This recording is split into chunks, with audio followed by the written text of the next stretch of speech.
بسم اللہ الرحمن الرحیم۔ محترمہ زرتاج گل وزیر صاحبہ، وزیر مملکت ماحولیات، قبلہ ایاز صاحب، اسلامی نظریاتی کونسل کے چیئرمین پروفیسر یاسین زئی صاحب، محترمہ آشفہ ریاض فتیانہ صاحبہ منسٹر، سمیہ راحیل قاضی صاحبہ اور محترمہ فرخندہ ضیاء صاحبہ، دختران پاکستان، لیڈیز اینڈ جینٹلمین، السلام علیکم۔ ایک بڑا اہم موضوع ہے آج زیر بحث، اور وہ معاشرے کے لیے، معاشرے کے اندر جو پچھلے دنوں جو واقعات رونما ہوئے اس حوالے سے بھی تکلیف دہ کیفیت پیدا ہوئی پاکستان کے اندر، اور اس کے اندر سے بھی اور ہماری تاریخ کے اندر سے بھی ہم کو بہت سارے سبق لینے چاہیے۔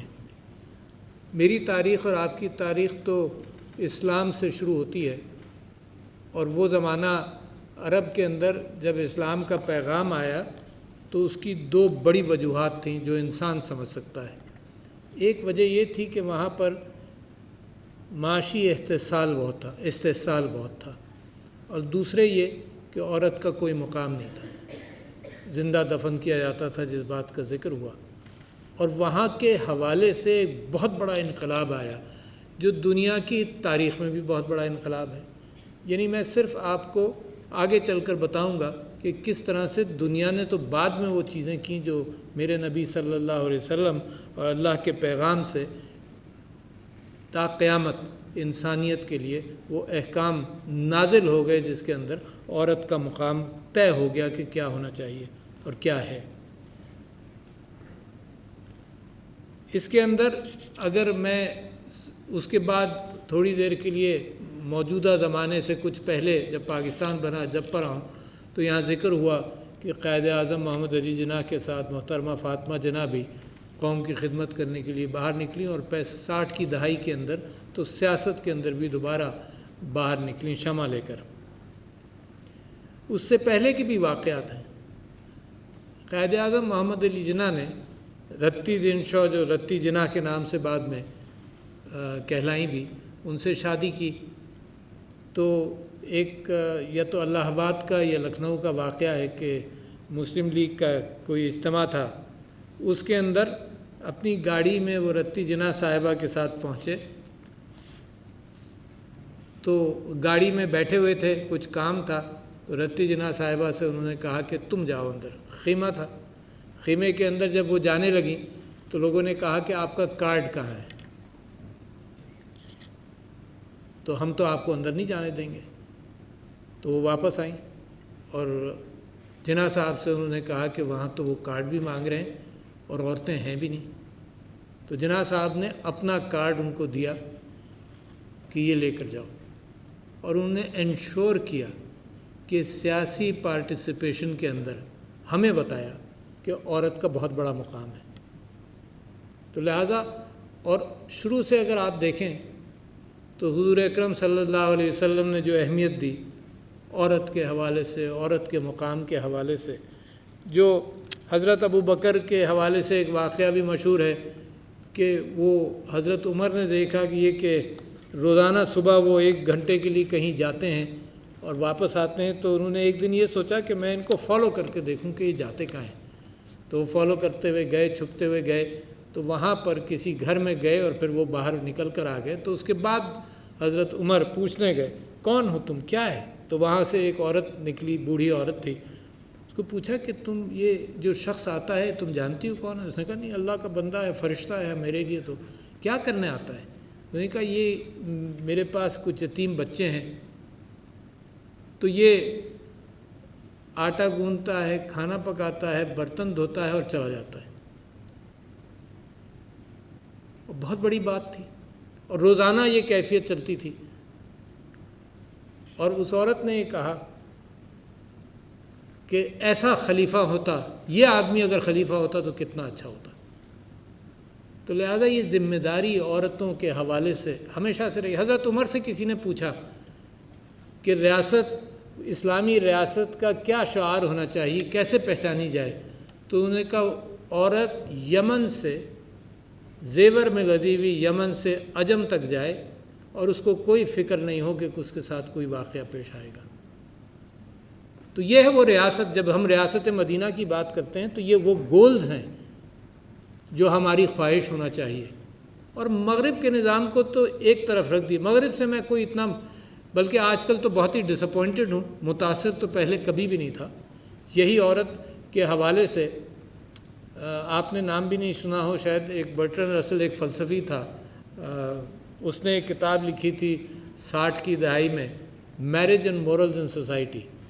Marriage and morals in society کے اندر اس نے یہ لکھا تھا کہ مغرب کے لیے لکھا تھا، اور وہی کیفیت دنیا بھر میں آئی کہ جب عورت فائنینشلی انڈیپینڈنٹ ہوگی تو موجودہ فیملی جس انداز کی ہے اس میں تناؤ پیدا ہوگا. مگر فائنینشلی انڈیپینڈنٹ تو اسلام نے اس کو پہلے سے کر دیا تھا. صرف یہ کہ آج کل کے زمانے میں، معذرت خواہ ہوں جناب، آج کل کے زمانے میں پاکستان میں بھی وہ پوری طرح سے امپلیمنٹ نہیں ہوتا. میرے نبی نے تو بعد میں وہ تو امپلیمنٹ کیا اللہ کے حکم کے تحت. سورہ نساء کو آپ وضاحت کے ساتھ پڑھ لیجئے، ایک ایک چیز، ایک ایک فریکشن کا ذکر ہے. آج سے 1400-1500 سال پہلے ایک ایک فریکشن کا ذکر ہے. اور میں سمجھتا ہوں کہ پاکستان میں وہ پریکٹس نہیں ہوتا. قانون موجود ہے، جب سے پاکستان بنا ہے قانون موجود ہے. اور یہی میں چاہتا ہوں، آج آپ لوگوں کو میں چیلنج کرنا چاہتا ہوں کہ اگر میں کوئی خراب بات نہیں کروں گا، خراب کام نہیں کروں گا، یا آپ نہیں کریں گی، کوئی کرائم کمٹ نہیں کریں گی، اس کی وجوہات کیا ہیں اس کو پہچان لیجئے تو آپ کو سلوشنز کا پتہ چل جائے گا. سب سے پہلی وجہ ایک معاشرے کے اندر، جس کا ذکر کیا زلطاج گل وزیر صاحبہ نے بھی، اوروں نے بھی کیا، کہ قانون ہونا چاہیے. چلو قانون ہونا چاہیے. قانون پاکستان کے اندر موجود ہے، ہمیشہ سے موجود تھا. پہلی بات، قانون نہیں ہوگا تو پھر کوئی چیز بھی نہیں چلے گی نا. تو قانون ہونا چاہیے. دوسری بات کیا ہے کہ قانون پر عمل درآمد ہو. ایسا قانون جس کے اوپر عمل درآمد نہ ہو وہ بیکار کاغذ کا ٹکڑا بن جاتا ہے. دوسری بات ہو گئی. اور اس کے ساتھ پھر جزا اور سزا کا انتظام ہو کہ بھئی سزا بھی ملے گی اور جلدی ملے گی، لوگوں کی میموری میں ہوگی. یہ نہیں کہ 10 15 20 سال بعد سزا ملے، لوگوں کی میری میموری میں ہو کہ سزا ملی. ورنہ فرسٹریشن رہتا ہے معاشرے میں.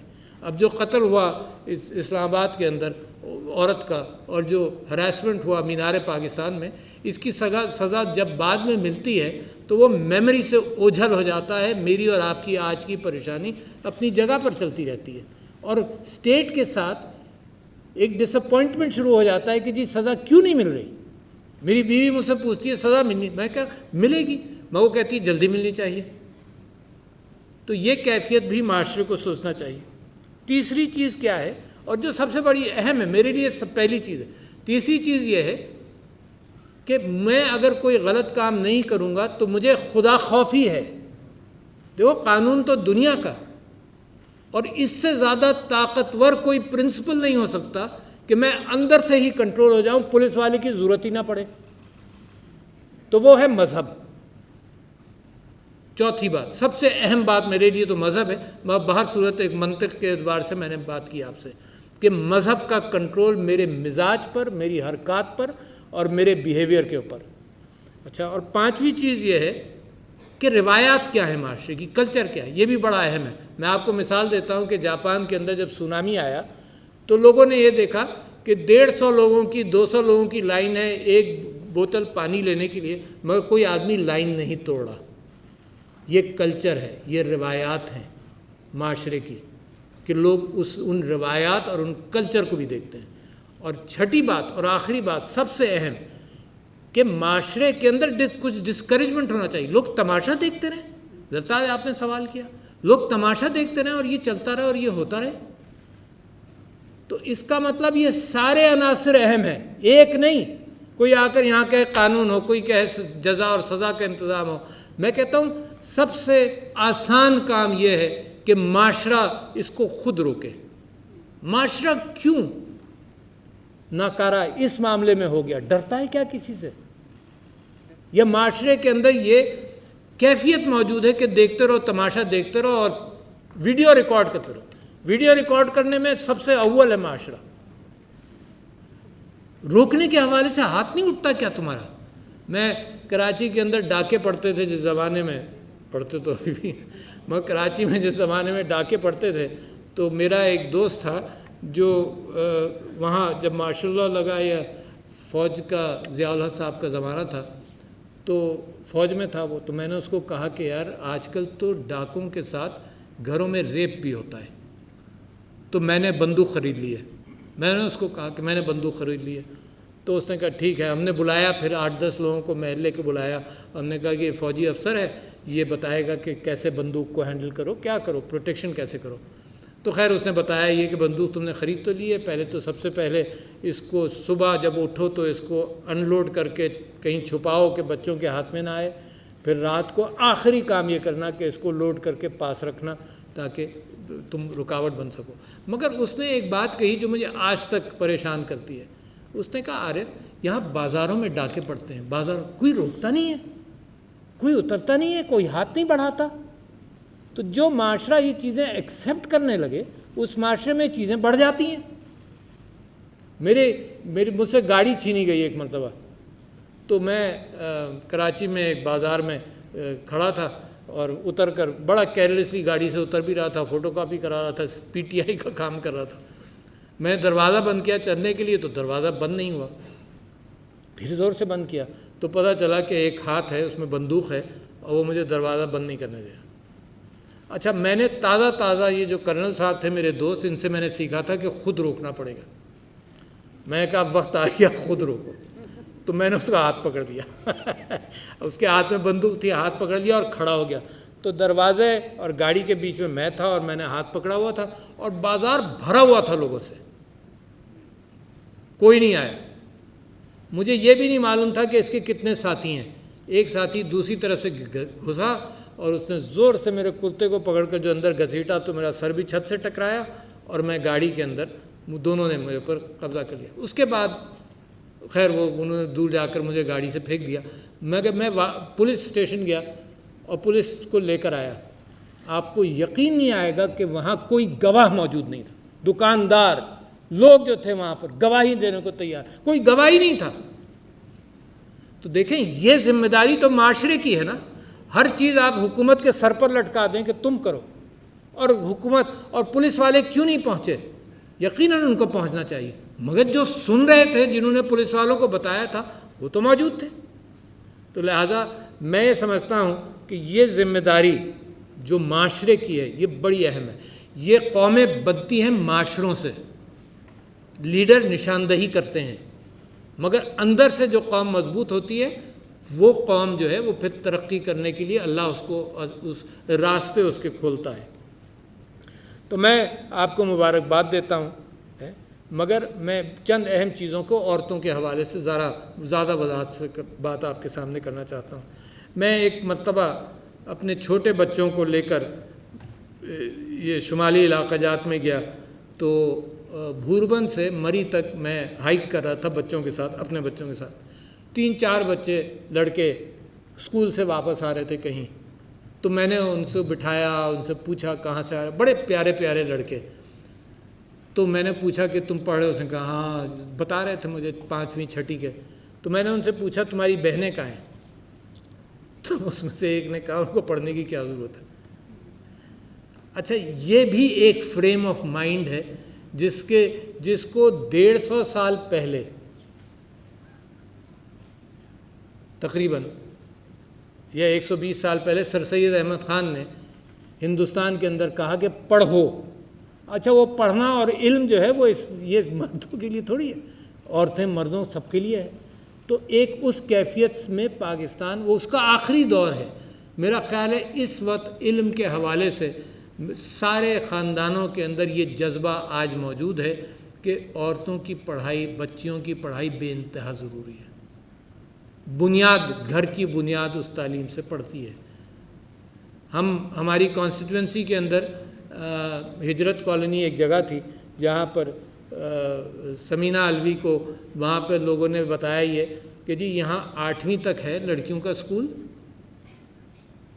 اور یہ میٹرک بھی نہیں ہے اور انٹرمیڈیٹ بھی نہیں ہے، تو لہٰذا 8ویں کے بعد ہم اپنی بچیوں کو گھر پہ بٹھا لیتے ہیں۔ کیوں گھر پہ بٹھا لیتے ہو؟ کہ دوسرے محلے میں ہم پڑھنے نہیں بھیجیں گے ان کو. تو ہم نے کوشش انہوں نے کوشش کر اس کو 8ویں سے میٹرک اور میٹرک سے انٹرمیڈیٹ کیا. بہت ساری وجوہات ہیں جس کی وجہ سے لوگ پریشان ہوتے ہیں کہ باہر نہیں بھیجیں. وہ وجوہات آپ نے پچھلے دنوں بہت سارے واقعات میں دیکھ لی. اچھا، ہر جگہ پولیس نہیں موجود. آپ کو معلوم ہے یہ لڑکیوں کی بچیوں کی ہراسمنٹ کے جو واقعات ہیں یہ سب سے زیادہ رشتہ داروں میں اور گھروں میں ہوتے ہیں، معلوم ہے نا. تو لہٰذا عورتوں کو، میری بہنوں کو سیکھنا پڑے گا. اس کے ٹولز بھی ہیں، سیکھنا پڑے گا. انہوں نے ہماری کانسٹیٹوئنسی کے اندر یہ فورم سجائی، اسکولوں کے اندر پیرنٹس کو بلایا یہ بتانے کے لیے کہ اپنی بچی تمہاری نظروں سے اوجھل نہ ہو دیر تک، اس کا اہتمام کرو، فالو کرو. اگر بازار جاتی ہے تو 10 منٹ میں آئے، ان چیزوں کو فالو کرو. کسی کے ساتھ زیادہ وقت نہیں گزارے. اس کو ٹچ کا بتاؤ کہ اس کو کوئی ہاتھ لگائے تو تم کو وہ آ کر بتائے. اچھا، یہ چیزیں بتانی بھی پڑتی ہیں، سکھانی بھی پڑتی ہیں، ماؤں کو بتانا پڑتا ہے. اور وہ جتنے فورمز ہم نے کیے تو وہ ہاؤس فل ہوتا تھا، مرد اور عورتیں، میاں بیوی سب آتے تھے اسکولز کے دیکھنے کے لیے، سیکھنے کے لیے. تو میری بہنوں بہت کام ہے، آسان نہیں ہے. یہ مغرب کے انداز کو پکڑ کر کے جی آزادی چاہیے، آزادی چاہیے، ٹھیک ہے. آزادی یعنی سیکیورٹی ان پبلک پلیسز ضروری ہے. اچھا، میں نے یہاں ایک فورم کیا تھا جس میں لیفٹ اور رائٹ سب کو بلایا تھا، خواتین کو. اور میں اس نتیجے پہنچا کہ جب وہ کوئی عورتوں کا دن آتا ہے تو اس میں ایک کنفرنٹیشن ہو رہا ہوتا ہے. اچھا، 99% آف دا پرابلمز میں سب اتفاق کرتے ہیں. اور مغرب کا تو ایک ہی معیار ہے کہ اس کا حجاب ختم ہوا نہیں ہوا. یعنی افغانستان کے اندر ان کی ناکامی یہ ہے، اور اب اس کا چرچا وہ زیادہ ہوگا کہ جی وہ عورت پھر حجاب کر رہی ہے. یہ ان کا ایک ہی معیار، اور کوئی معیار ہی نہیں ہے. اور وہ ڈیبیٹ پھر شروع ہو گیا ہے کہ جی کیا ہوگا. جب بمباری ہو رہی تھی جب نہیں فکر تھی، بچوں کی، عورتوں کی، آسمان سے بم گرائے جا رہے ہیں ساری مسلمان دنیا کے اندر، جب فکر نہیں تھی اس بات کی کہ کیا عورتوں کو اور بچوں کا ہو رہا ہے. اب فکر ہو گئی پھر سے. میں سمجھتا ہوں کہ بے انتہا ضروری 2 چیزیں. ایک تو علم، میں نے آپ سے کہا کہ علم بے انتہا ضروری ہے کہ اور عورتوں تک اور بچیوں تک ہماری اگلی نسل پڑھی لکھی ہو. اور دوسرے یہ، مگر پڑھی لکھی کے ساتھ ضروری نہیں کہ انصاف آئے. انصاف آتا ہے جب آپ اپنی قدروں پہ اور اپنی تاریخ سے سیکھتے ہیں کہ انصاف کیا ہے. پڑھی لکھی تو دنیا ہے آج. آپ کو کوئی کسر محسوس ہوتی ہے کہ مغرب کتنا پڑھا لکھا ہے؟ 99% لٹریسی ہے. مگر جب ظلم پر آیا تو وہ اتنا ہی نیچا ظلم اس نے کیا، دنیا کے اندر تباہی مچائی جتنی چنگیز خان نے مچائی تھی. تو علم بذات خود بغیر اقدار کے، بغیر اخلاقیات کے، بغیر مذہب کے بالکل بیکار سی کیفیت ہے، صرف روزی کمانے کے لیے. روزی تو انسان، اللہ تعالیٰ کی کائنات کے اندر ہر جانور روزی کماتا ہے اپنے کھانے پینے کی، اس سے زیادہ کیفیت نہیں رکھتا. اچھا، مگر ہے کیا؟ میں اتنی لمبی بات آپ سے کروں، مگر ہے کیا؟ دیکھیں، جیرڈ ڈائمنڈ شاید ایک رائٹر ہے جس نے کتاب لکھی، اس کے اندر اس نے کہا کہ جی 4-5 طریقے ہیں ہر چیز کو دیکھنے کے اور کرنے کے. ایک یہ ہے کہ مسئلے کو پہچانو، یقیناً ہم نے پہچان لیا. دوسرا ہے ذمہ داری اٹھاؤ، صرف بات کر کے گزر جانا بیکار ہے. تیسرے یہ ہے کہ جو پہلے لوگوں نے کیا اس سے سیکھو، اچھے کام کسی نے وضاحت کی ہو، جو غلطیاں کی ہیں ان کو اوائڈ کرو اور پھر کام پر لگ جاؤ. اچھا، لہٰذا میں آپ سے یہ کہہ رہا ہوں کہ ایک تو تعلیم کا میں نے آپ سے ذکر کیا، دوسرا عورت کی صحت بڑی اہم ہے اس معاشرے میں. یعنی وہ اپاہج ہو جاتی ہے، اپنی بیماریوں کے اندر لگی رہتی ہے، میل نیوٹریشن کا شکار ہوتی ہے، نیو نیٹل ڈیتھس ہوتی ہیں. اس کی صحت معاشرے کا ایک بہت بڑا ستون ہے. اس کی اہمیت رہنی چاہیے آپ کے ذہنوں میں. پھر بہت سارے ادارے ہیں. Fatima Jinnah was the chief of the Girl Guides of Pakistan. اتنا بڑا ادارہ موجود ہے پاکستان کے اندر لڑکیوں کی تربیت کرنے کے اعتبار سے. اس کو کیوں ہم نے چھوڑا ہوا ہے؟ ہر اسکول میں، ہر کالج میں موجود ہوگا، ہے نا. اس کو آپ ریوائیو کریں. یہ ٹولز ہیں. دیکھو، پاکستان جس انداز سے بدل رہا ہے اس کے اندر عورت کا تو بہت بڑا رول ہے معاشرے کی اصلاح کے اندر، معاشرے کی ایکسیپٹڈ کیفیات کو چیلنج کرنے کا. یعنی میں نے آپ سے ذکر کیا نا کہ انہیریٹنس کے اندر، عورتوں کی انہیریٹنس کے اندر سورہ نساء کے اندر جو وضاحت ہے، مغرب کے اندر میں آپ کو 20ویں صدی یعنی 1901 اور 2 کے واقعات آپ کو گنا سکتا ہوں کہ برطانیہ کے اندر عورت مرد کی پراپرٹی، عورت کی پراپرٹی اگر اس نے کچھ کما لیا وہ مرد کی پراپرٹی، عورت کی پراپرٹی رائٹس نہیں تھے۔ یہ 20ویں صدی کی شروع کی بات کر رہا ہوں، اسلام نے تو اتنے پہلے دی۔ یہ ایمپاورمنٹ ہے۔ اگر اس ایمپاورمنٹ کے بغیر صرف ہم لفاظی کرتے رہیں کہ عورت کو ہم مضبوط کرنا چاہتے ہیں، نہیں ہوتا۔ پاکستان میں وراثت صحیح طرح سے دی نہیں جاتی۔ میں یہاں پر بھی اگر سوال اٹھا لوں کہ آپ کتنی عورتوں کو پوری طرح سے وراثت ملی ہے تو you will be surprised of the response. لہٰذا اس کی اہمیت بڑی ہے، اور میں شکریہ ادا کرنا چاہتا ہوں اسلامک آئیڈیالوجی کونسل کا کہ ان کی مدد کے ساتھ ہم جو قوانین نئے پاس ہوئے ہیں وہ صرف اس کو پختہ کر رہے ہیں جو قوانین اللہ تعالیٰ نے رائج کر دیے تھے تا قیامت، ان کو صرف پختہ کیا جا رہا ہے کہ دیا جائے مختلف بہانوں سے۔ بلوچستان ہائی کورٹ نے بڑا اچھا فیصلہ دیا، میں تعریف کرنا چاہتا ہوں۔ کیا فیصلہ دیا؟ بڑا سمپل سا فیصلہ دیا، مگر ہوتا نہیں تھا یہاں پر۔ فیصلہ انہوں نے یہ دیا کہ کسی آدمی کی ڈیتھ کے اوپر جب بات آئے تو انہوں نے منع کر دیا کہ ہبہ کرے عورت۔ انہوں نے کمپلسری یہ بات کر دی کہ ڈیتھ کے بعد پہلے پراپرٹی ٹرانسفر ہو جو جن کو ہونی ہے، جس میں عورتیں شامل ہیں۔ بہت بڑی بات ہے۔ اس غم کے اندر عورت کو، بیٹیوں کو، بہنوں کو مجبور کر دیا جاتا ہے کہ تم یہ اس کے نام کر دو۔ تو انہوں نے کہا کہ نہیں، پہلے پراپرٹی ٹرانسفر ہوگی عورت کے نام، اور یہ اس کو رائٹ آف نہیں ہوگا، یعنی اس معنی کر کے کہ جہیز میں تم کو یہ دے دیا تھا، کیش تمہارے باپ نے تم کو یہ دیا تھا، یہ کوئی رائٹ آف نہیں ہوگا۔ وین اے پرسن ڈائز، شریعت کے اعتبار سے جو اس کی وراثت ہے وہ ڈسٹریبیوٹ ہونی چاہیے۔ انہوں نے کہا کہ اس کا چرچا کرو۔ بلایا صاحب، آپ نے پڑھا ہو پورا 4 پیجز اس کے، انہوں نے بتایا کہ اس کا چرچا کرو، FBR کو بتاؤ، مساجد میں اعلان کرو، ہینڈ بلز بانٹو، اس محلے میں ہینڈ بلز بانٹو کہ یہ وراثت ڈسٹریبیوٹ ہونی ہے۔ پھر آخری بات پر میں اپنی بات مکمل کروں گا کیونکہ یہ ایمپاورمنٹ بڑی ضروری ہے۔ یہ احساس پروگرام دنیا کے اندر ایک چیز پہچانی گئی، وہ یہ کہ عورت زیادہ ذمہ دار ہوتی ہے تو قرضہ اس کو دو۔